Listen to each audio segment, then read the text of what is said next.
What's going on, everybody? Mortem here, this time bringing you a video about the things I want from Baldur's Gate 3 after playing through both Baldur's Gate games as well as every single Divinity game. Now, I'm still working on the title a little bit here, so I don't know exactly what that is going to say just yet, but obviously you do because you clicked on it. But it should be something to the tune of how I've gotten 100% on both of the enhanced editions as well as every Divinity game. A lot of people measure 100% differently, but I have a whole video about what that means for me because I do reviews after 100%, so it's a pretty quantifiable thing for this channel. But to give some context on that nonetheless, I played the original Baldur's Gate as well as Baldur's Gate 2, not the enhanced editions, when I was in high school. And then recently, I was going through the enhanced editions for some content, which I then did my channel's version of 100% on. And in addition to those things, I am a big fan of the Divinity series, that is to say I believe it's 6 games in total. And I have played and beaten every single one of them and done a story series on every single one of them, and also for Baldur's Gate and Baldur's Gate 2. So with that track record in mind, so to speak, I wanted to talk about the things I want from Baldur's Gate 3, having knowledge of the people working on it, and a pretty in-depth knowledge of the first 2 games as well. So for starters, I figured it would probably be a good idea to go over a few of the things that what a chunk of the community often says they don't like about Baldur's Gate 3, not to try to persuade anybody one way or the other, but just kind of address those things that people often say make it not a Baldur's Gate game in their opinion. So for starters, they often mention it's called Baldur's Gate, but doesn't seem to have any connection to the first 2 games. It is not real-time with pause like the original 2 were. This is turn-based. And another common one is that it looks too much like Divinity Original Sin 2. And I wanted to mention those at the start of the video because I'm going to kind of talk about some of that throughout this whole thing. But I wanted to mention those up front because those are common criticisms of BG3 that I see everywhere. And some of that I actually agree with you on. But again, we'll kind of get into the ins and outs of that as we go. But I mention that because a good place to start here is Baldur's Gate 3 is using the Baldur's Gate name. So I want to talk about what being a Baldur's Gate game means to me, at least personally. For me, obviously, it's using Dungeons & Dragons universe, which in this particular instance is the 5th edition. Of course, the older games using the relevant older edition of the game, 2.5, 2nd edition Advanced Dungeons & Dragons. More specifically to the D&D setting, it needs to be set on the Sword Coast. Options for role-playing your character within the Dungeons & Dragons framework is obviously a big part of it. And, lastly, in my opinion, the game needs to connect to the Ballspawn saga somehow, because those things are what, in my opinion, would make it a Baldur's Gate game. Now, I don't necessarily need it to be set, literally in Baldur's Gate, though it is my understanding that it will be, or at least partially in the actual city, because some people, I'm sure, will remember, the second Baldur's Gate game is actually not set in Baldur's Gate or even the city-state thereof. It's set in the state of Amn and the city Athkatla. But it is, of course, called Baldur's Gate because it is a direct continuation of the first game and that story. So with all that kind of stuff laid out, I want to talk about more specific things now. So first things first, I think the game needs to strike a more serious tone than the Divinity series ever tried to. So I'm, again, familiar with every single Divinity game, and they have a very distinct style of humor that I have to imagine is just unique to the Larian Studios team. Original Sin 2, taking the most recent entry that people will remember, but truthfully, you can see that humor throughout their entire game series. They have a very unique brand of humor where it's simultaneously very serious events and then the most nonsense little jokes here and there. And because of that, oftentimes people can feel like the game doesn't take itself seriously. And in some ways, yeah, I would absolutely agree. However, for Baldur's Gate, that wouldn't fly, in my opinion. The tone needs to be a serious one because that's the tone of the first 2 games. I'm fine with jokes and things, obviously. The occasional Easter egg or just an actual joke somewhere in there isn't a problem. But there's a fine line between those jokes and the game just not taking itself seriously at all. And while personally playing through the first act of BG3, it seems that they're in a pretty good place there. There's still a little few tongue-in-cheek things. For the most part, it seems headed in the right direction, but with the rest of the game still unavailable to us, we don't know that for sure. Another thing, and this is actually a criticism of both the early Baldur's Gate games as well as Original Sin 2, they need a better inventory system. The inventory system in both series of games is absolutely garbage. Baldur's Gate 1 and 2 had a horrendous inventory system where you had a weight limit, but you could only carry so many slots worth of stuff. And then they had bag-like items you could pick up that then you could put all your potions to, all your scrolls into, for instance, things like that. And like most inventories, it was workable, yes, but it was not good. And I also remember before the little quick loot feature was added from the enhanced editions, where you had to like manually try to pick up every little item that things dropped, which was super annoying. Now, on the Original Sin 2 side, Original Sin 2 had a terrible inventory where it was just visually hard to determine what you were looking at, who had things. Their gift bag feature that they released to give your character extra bags and stuff that you could sort items by somehow made it worse. On this front, again, we can see some of this progress because BG3 is in early access. Overall, the inventory system is definitely more visually distinct, which is already a plus. When you have your inventory open, it basically takes up the whole screen so you can kind of see where everything is. And I think is a step in the right direction at least, though I would still prefer to see a few more options to like separate things by item type, or more specifically like icons and things that were more visually distinct, like one type of potion from another so I know what I'm looking at. And honestly, on that front, bigger icons wouldn't hurt either. And the next part, an open-ish world. In the first two Baldur's Gate games, the first one specifically, and then a little bit of the second one as well, the game was very open in terms of where you could go. So in Baldur's Gate 1, you were basically just in one large map that would load one portion of it at a time, because all the maps were basically connected to each other with the way it was laid out, and you could go and explore and stuff, and as a result, while not literally being open world, it felt that way. Baldur's Gate 2 did this for the most part as well, outside of a few acts of the game where you were forced to proceed in a straightforward fashion through an area, and only in chapters 2, 3, and 6 could you actually explore and go anywhere you wanted. Divinity is a series that spans a few different genres, so some games you could do this in, others you could not. Divine Divinity was actually an open world game for the most part. It worked in a similar way to Baldur's Gate 1, actually.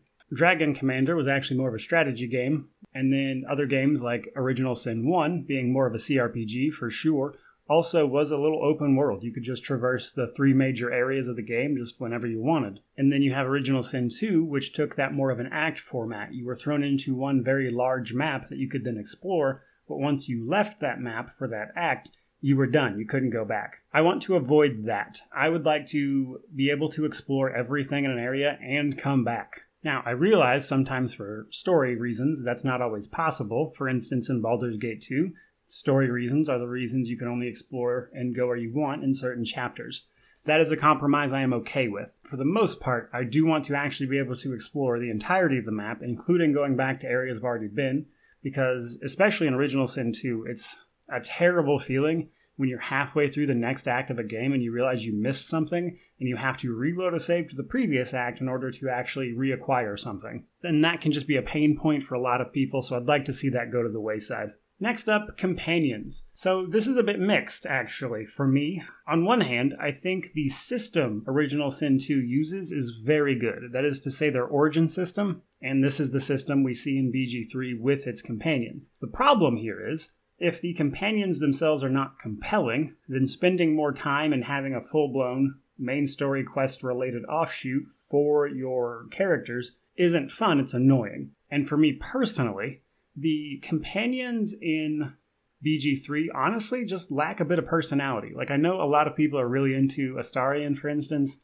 and some have their other favorites, but truth be told, I think of all of the companions, these guys are a little bland, and I'm fully aware that at this point, it's just way too late to change it. But I am hoping that their stories at least get much more interesting, because at a base level, I am much less interested in these companions than a lot of the other ones from, for instance, Baldur's Gate 2. But outside of personal opinions about the companions, I do want to mention one other thing on that front, specifically in relation to what a Baldur's Gate game is. Oftentimes, Baldur's Gate and D&D in general can be about that interparty dynamics, so to speak, and you see this in BG2 and BG1, actually, where having certain companions in the party straight up either won't work, or it'll work for a time, and then they'll start fighting. In BG2, characters could start dating if you had both of them in your party at the same time. I want to see stuff like that, and they've talked about that for BG3 in the past. Outside of my personal opinion about the companions, I want to see stuff like that, like inter-party connectivity, as well as hopefully their story is kind of picking up. Because, for instance, you meet Lae'zel, the Githyanki companion, and she pretty much sums up her whole character, it feels like, by just talking to her the one time. She's a Githyanki, she hates mind flayers, you gotta get this tadpole out of your head.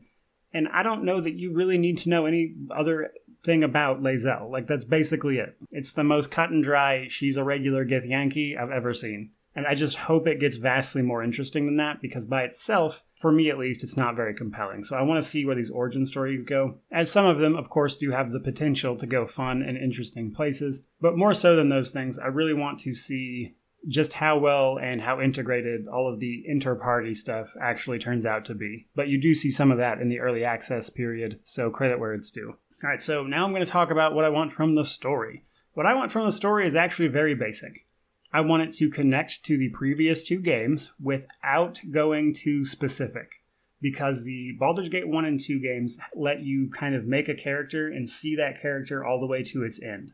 And if you're unaware, there is technically a canon ending to BG2, which dates all the way back to 2013, where they had to basically get their lore ready for 5th edition, which launched the next year. And I made a whole video about this. If you're interested, I'll try to remember to link it down below.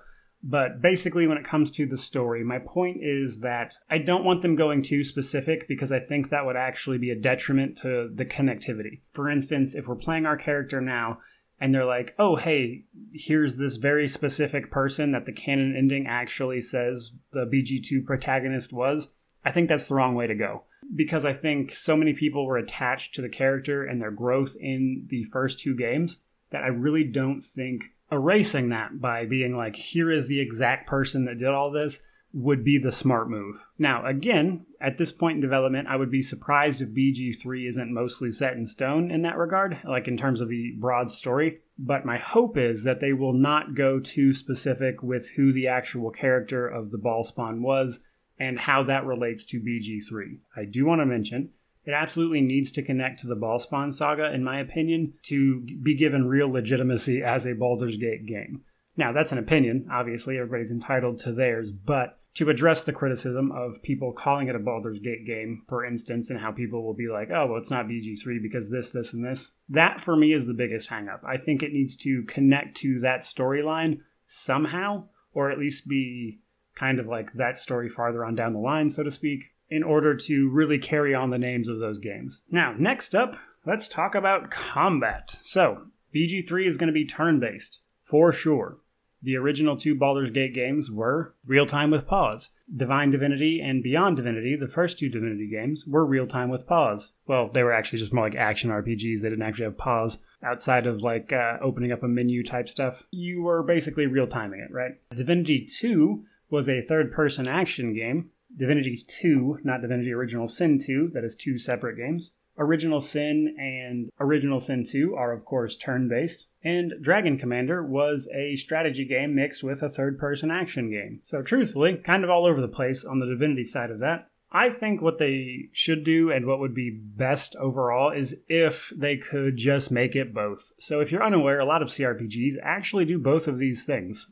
Oftentimes, games will release as turn-based and real-time with pause on the CRPG front now. For instance, Pillars of Eternity 2 can be turn-based or real-time with pause.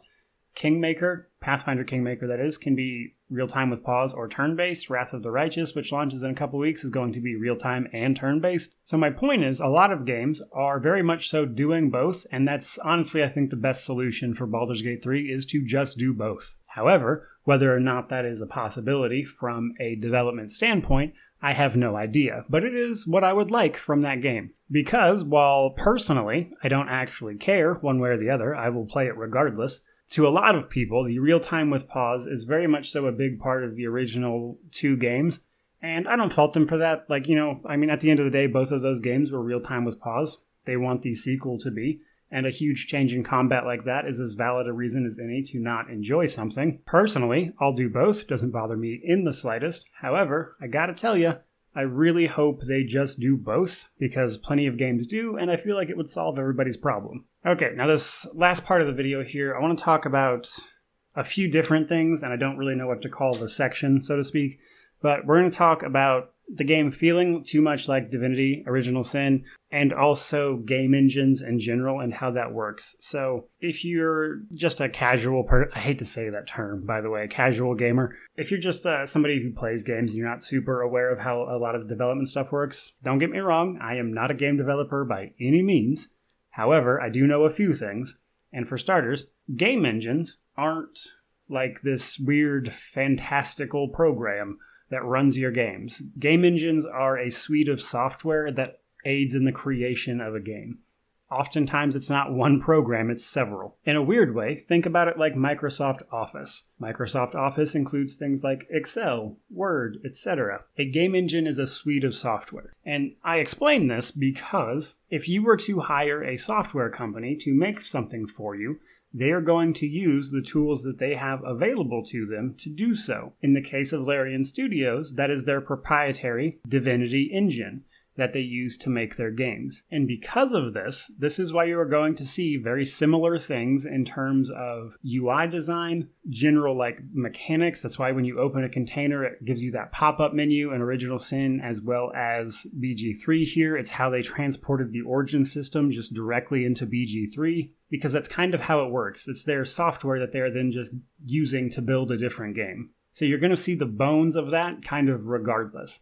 And on one hand, it makes a game creation faster. Not to say that any game development these days is quick, but it speeds that process up to use the bones of a system and things. So because of that, I think it's pretty unavoidable that it's going to be at least similar in some ways to Divinity, the Original Sin, and Original Sin 2. That said, I would tell you, having played all of these games, BG3 is very distinct from Original Sin 2 and Original Sin 1.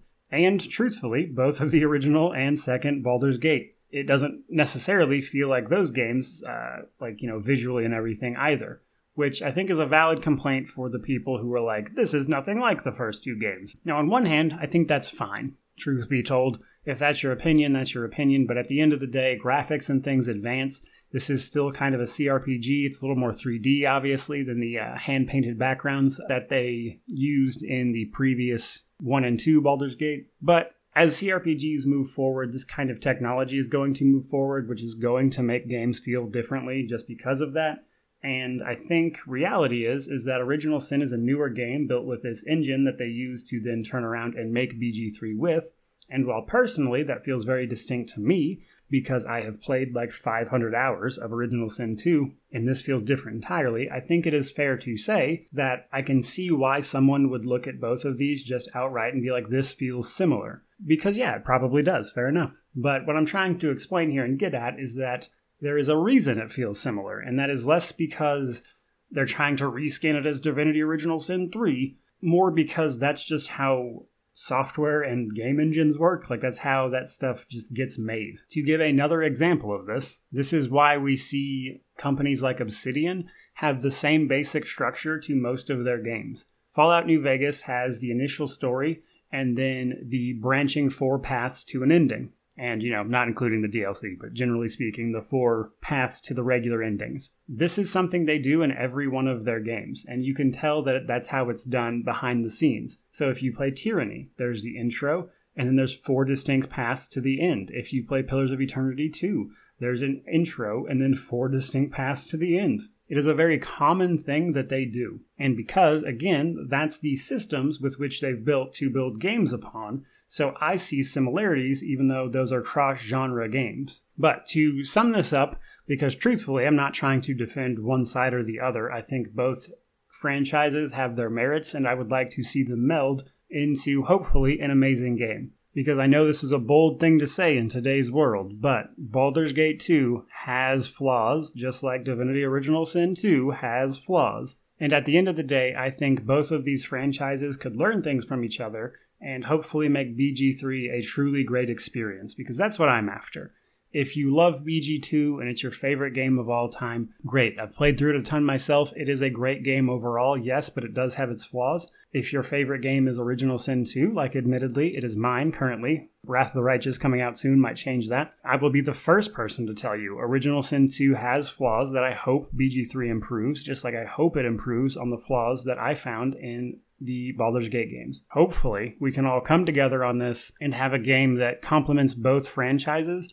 But to sum up, for me personally, in order for this to be a legitimate Baldur's Gate game, one of the most important things I'd say is how it winds up connecting back to the story. Because a lot of the things that personally make it a Baldur's Gate game for me, they've already done. I see a lot of that stuff, actually. But I do not know how it connects to the previous two games, and that could be make or break, honestly. Because if they just called it BG3, and its only connection to the story of the first two games is that it is set in or around Baldur's Gate, I don't think that would be acceptable. And I cannot imagine that Larian Studios and Wizards of the Coast, for that matter, is unaware of that fact. They have alluded to there being a connection, and largely, I'm waiting to see how that plays out. Now, even if they don't, even if they connect it in a really dumb way, I'm still going to say that the game, BG3 that is shaping up nicely, and I'll tell you, if that were to happen, I would have just wanted them to have named it something different. Because even then, even if it doesn't connect to those earlier games,